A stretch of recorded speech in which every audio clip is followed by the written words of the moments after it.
Hey guys, my name is Devontae and I sacrifice my time so you don't have to.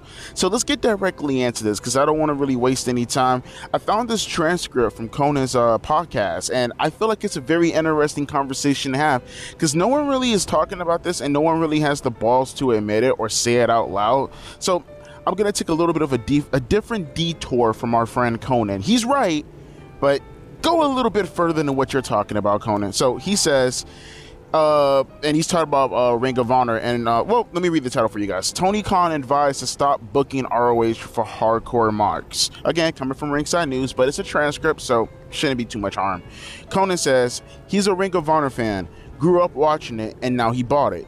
To him, it has sentimental value, and all the hardcore marks, which are less than he thinks, they all pop for all these great matches that he puts together for them and him. But you've got to forget, or excuse me, yeah, I said it right, but you've got to forget about them. You've already got them. Like Disco Inferno says all the time, you've got to draw new fans. And then he adds on to that by saying, bro, why would you buy a company to have it on YouTube? Why wouldn't you make Rampage or Collision one of your ROH shows? And I've been saying that forever. I never understood this point of view when coming from Tony Khan. I'm not even talking about ROH as a whole, because here's the thing. You could have ROH as its own separate brand entity. That's the fucking insane part. Because you have WWE right now with Raw and SmackDown, and people always say to themselves, oh, I don't really care about SmackDown, I don't really care about Raw. It depends on the actual context of who the fans are. But overall, they do both come through both shows. This is not Raw. This is not like WCW versus WWE. You know what I mean? They don't have their own specific type of fans. It's just WWE fans as a whole. They like to sit here and pretend as if Raw has unique fans and SmackDown has unique fans, but they don't. The only thing that's unique is how much money is being put into cable television right now versus whoever's using a fucking antenna or a hairpan currently at the moment in some Midwestern town and bumfuck USA. That's the only distinction between the Raw and SmackDown audience, is who has money to pay for cable and who doesn't have money to pay for cable. Because if that's the case, then one can watch Raw and SmackDown and the other one is specifically going to watch SmackDown. But at the same time, if you're not too much of a fucking loser and you know where your government center is located, you could find a smartphone, get on the internet, you could probably see what's been going on these past couple of weeks, days, months, years, however much you've been missing Raw Live, for an example. It's not that fucking hard, honestly. Or go to your local library. It doesn't matter. It's 2023. The internet's a thing. You cannot give that same distinction, or you could, how can I put this? You could not have given the same distinction to WWE versus WCW for obvious reasons. They're both entirely different promotions. And the thing is, yeah, it would have still been a Raw and SmackDown situation in regards to ROH and AEW Dynamite, for an example, but I feel they would have had an easier time having a distinction between both promotions and having that legitimate war. Not a war in the sense they have to go between both shows, but a war in the sense that you have unique fans, or at least more unique fans than, say, a Raw and a SmackDown could have gotten away with. I was a huge advocate for not having a Collision, for not having a Rampage, and putting ROH on that 10 o'clock slot on Fridays, and as of right now, it could have been a Collision spot on Saturday on TBS. That was the direction that you needed to go into. Dynamite, AEW branded Dynamite right here, and ROH with its own specific show dedicated to Saturday. You do not have them interact at all, but we all know that Tony Khan owns both brands. And you give one specific company their own specific creative, and you have another company have their own specific creative. And here, I'm not going to say this all falls on Tony, because I don't know. Maybe he did pitch this idea to the TBS people, and they just said, nah, we don't want that. We want original content. That can absolutely be the case, but whoever is at fault, whether it's the producers to come up with something that's more unique and more original for their station, or maybe it could have been Tony Khan who just said to himself, no, let's have something unique and just give ROH something else because I want unique programming for AEW. Whoever's at fault here, regardless of the context, that should have been the path that they were going to go down towards. But instead, they went down the path for giving ROH its entire, like literally, completely separated from the AEW brand as a whole. And then on top of that, you just push it completely to a separate fucking, not even a separate station, a completely different type of streaming platform. You put it on YouTube. Like, How much money did he spend on this? I gotta look this up again. Hang on, I'm very curious. How much money? Because I think it was somewhere like what, between 20 to what like 10 to 20 million dollars for ROH. I could be. Hang on, I'm gonna type this in. How much money did Tony Khan spend to buy ROH? Hang on.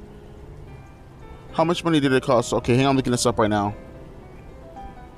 Let me see. It's not giving me a direct number. Oh, actually, hang on. Maybe this might give it to me right here. How much did Tony Khan buy for ROH? Hang on. Under $4 million is what Tony Khan paid for ROH? Is that all he paid for it? That's it? Like, I mean overall. I don't mean just the library or anything like that. Let me see. Tony Khan acquired ROH for less than $4 million. Okay, I'm seeing other reports though that says, let me see, based on ROH selling for $30 to $40 million, how much promotions?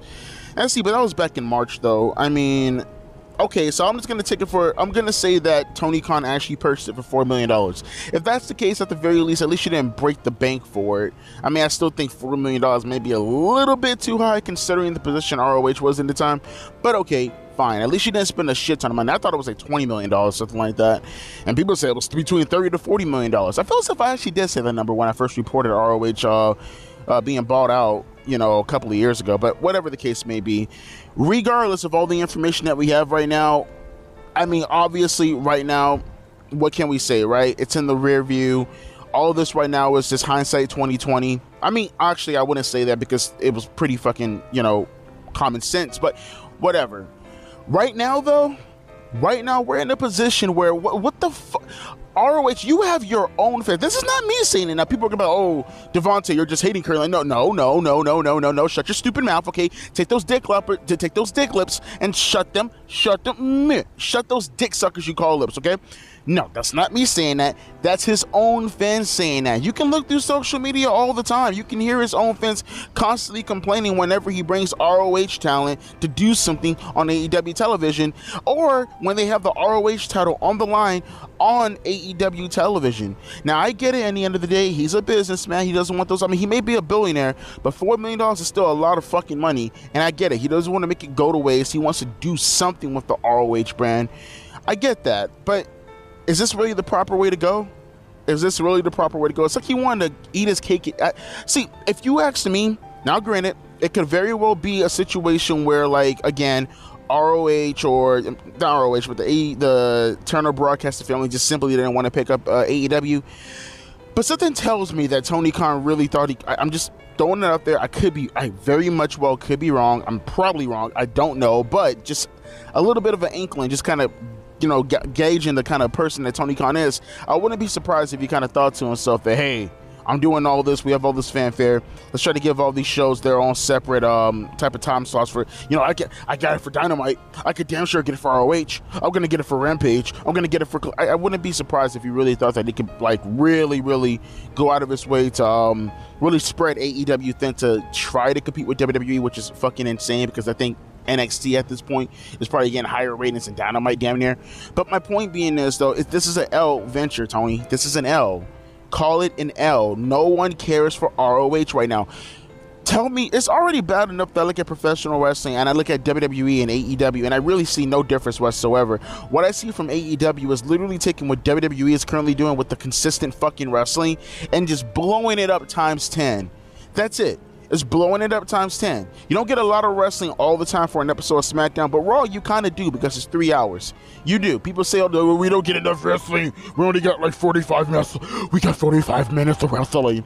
We sometimes we get an hour of wrestling. As if that's a fucking bad thing. Like, if you have something that can, like, actually replace it, and you can put that on the TV and you can get a legitimate product and it actually feels like a legitimate fucking show, not just completely dedicated to just in-ring wrestling, I'm perfectly fine with that, as long as it actually is entertaining. But with AEW, it's literally just taking what WWE is doing with Raw and then timesing it by 10 and then taking it and it's kind of like making it a core value thing and then making that Dynamite. And then you have ROH, who somehow, some way does 10 times more wrestling than AEW. with virtually no story whatsoever. I'm sick and tired of people coming up to me and telling me, oh, ROH does have story. Look, she's trying to chase after the championship. It's her dream. That's the story. Her dream. Look, it's his dream. He's chasing after the championship, and it's his dream. We have to make it to the championship belt. Oh my God, he's gonna finally get it. Oh no, it's his dream. No, that's not fucking story, you hermaphrodites. None of that is story. Okay, that's just fucking common sense. And I love how they like to obfuscate from this, because it's so annoying, because they know goddamn well what we're talking about. They know goddamn well what we mean when we say story. I see Solomon to do this shit all the time too, where he's like, well, you have these people who like to complain, and they like to say, AEW doesn't do story. Well, what do you guys call this right here? Is this not story? Huh? You have a guy who wants to get the championship belt, and it's his dream! No, I don't call that fucking story. What I think about when talking about story, as I said before, wait for it, linear motherfucking storylines. I talk about from point A to point B with a theme throughout the show that is leaning into a grander scheme of things in regards to the theme of the rivalry that's going to be promoted going into the actual pay-per-view show or pay-per-view card or special event or whatever the case may be. If MJF, for an example, is feuding with Jay White over the championship belt, no, taking the belt and then running away with it like a fucking loser is not what I would necessarily call a story, especially when you hit on it like maybe once or twice by focusing on anybody else. What I call a story is having MJF having legitimate problems with Jay White, you having a theme throughout the show building up into the fucking pay-per-view card, and you doing that for about 4 weeks before going into the pay-per-view card or special show event. That's what I call, okay? When I watch, say, Drake and Josh, you want to hear a story? When I watch Drake and Josh, you know what I see? I see the episode title. I know the theme reflecting off the episode title, and that's what I'm going to see throughout the show. Not Drake and Josh having problems. Their words in itself, that right there, the words that they're saying in one scene, that is the complete, you know, that right there is an indictment on the entire show in itself as far as being positive, right? Oh, that's good storytelling because of what quotes they use in one scene. And now we go see everybody else. We see side characters, but Drake and Josh told a story because we got one scene indicating 1 or 3 lines, and those quotes right there, that's the whole theme. It's fucking retarded, and these people know exactly what we mean when we say story. They know what the fuck we mean. They want to play stupid. But back to ROH real quick, because that right there, that distinction between ROH and Dynamite, it's not clear. It's the same fucking thing. The only difference is that whatever semblance of story you want to say AEW is currently doing at the moment, they have a little bit of that. ROH, what the fuck do they? They don't have any of that. It's just straight fucking wrestling. It's wrestling. And the sad part about it is, even if you want to focus on the wrestling, there are some people on that ROH brand who can really probably branch out and go to AEW and actually, you know, get noticed. Because I'm pretty sure half the people who probably watch AEW, even their own fans, aren't aware that the wrestlers that have been released from WWE, that the wrestlers who are probably indie talent currently at the moment, they probably have no fucking clue these asshats are working for ROH. They're all behind a fucking paywall. You take someone like a Samoa Joe, who finally left the confines of him being stuck inside fucking ROH prison. Now he's on the goddamn main roster for AEW Dynamite. Or look at someone like fucking Ember Moon, Athena. Apparently she's fucking killing it right now in ROH. I wouldn't fucking know, because trees don't make a sound to me when I'm nowhere near them falling in the fucking forest. It's an L product. It does nothing for you at all. It does nothing for AEW as far as being a complete brand. Does it bring in any type of profit? I'm very curious. What is the profit in comparison to the, okay, the operating income? I'm not going to take the net income, because the net income is something that I like to value on a quarterly basis if we're going to go at the end of the year. And by end of the year, folks, I mean April. From April to March is what usually happens when you're talking about a quarter revenue, okay? Or from April to May from some companies also. I'm not talking about that. I'm talking about, even though we could look at that honestly, but I'm talking about an operating income, a day-to-day basis, your ROI. What is your operating income as far as revenue is considered? Okay, how many advertisers are legitimately on ROH? I'm very, very fucking curious. What are the pricings of those advertisers on ROH? Okay, I'm very curious. As far as ROH, what are the pay-per-view buys? What are the subscriptions fees to that ROH fucking paywall thing that they're doing currently right now at the moment? How much money is the contract values for some of these talents currently at the moment for their value for being on ROH? I'm very fucking curious. I feel as if, again, and I get it, they're private, so I don't think they really and I think AEW is private also, so they don't have to release any of their revenue streams. They don't have to release any of their profit margins. I get it, but I feel as if you were super confident, you just go out of your way to just say that kind of shit. You know, if AEW Dynamite was having a good week, he wouldn't fucking hesitate to go on Twitter to talk about, look at what we're doing compared to WWE. Oh, dream match. It's my dream to beat WWE. He wouldn't hesitate to do something like that, right? But when it's ROH, not once since, what, 2022 when they first bought them, or 2021?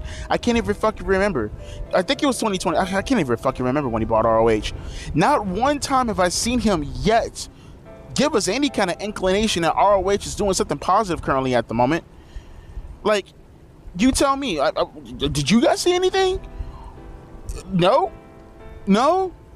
So the fans fucking hate it. It just makes everything so convoluted from a title perspective.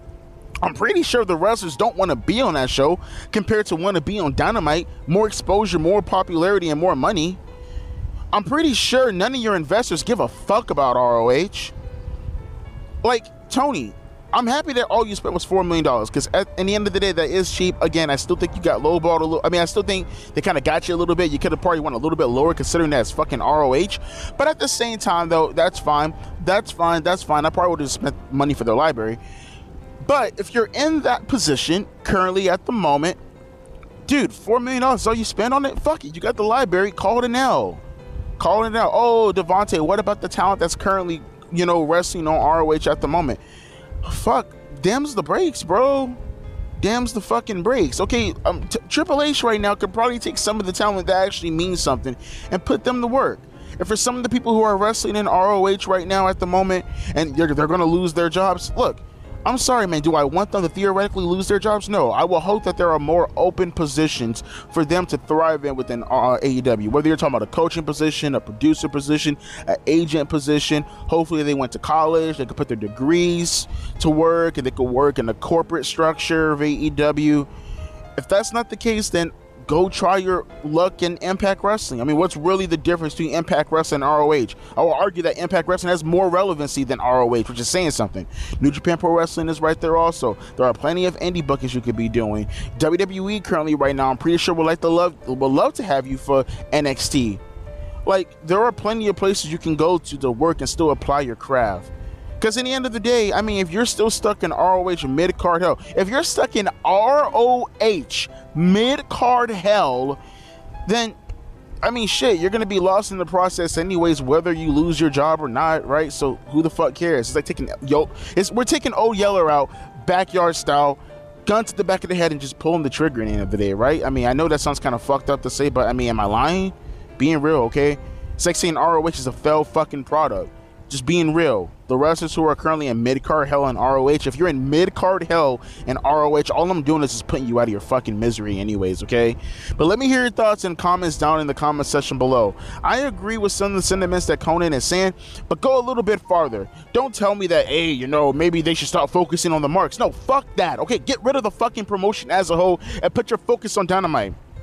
Get rid of Collision also while you're at it too. Get rid of Rampage while you're at it too. Get rid of Dark while you're at it too. Focus on Dynamite. Put them into a position where fans are craving more AEW, and the only way to get their fix is to come to Dynamite. And when you get your popularity to a certain point, then you start going into other endeavors. Not when you're fucking sucky right now, currently at the moment. Not when you're the second biggest promotion by a fucking distance. Not when you're at the moment a second promotion at a fucking distance at the worst time in professional wrestling history.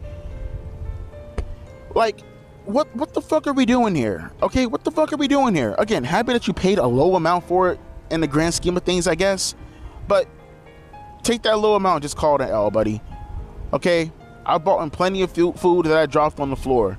Luckily, I don't think I've ever dropped on the floor worth $4 billion fucking dollars. As always, my name is Devontae, and I'll be catching you guys motherfucking later. Douches, P. Eyes.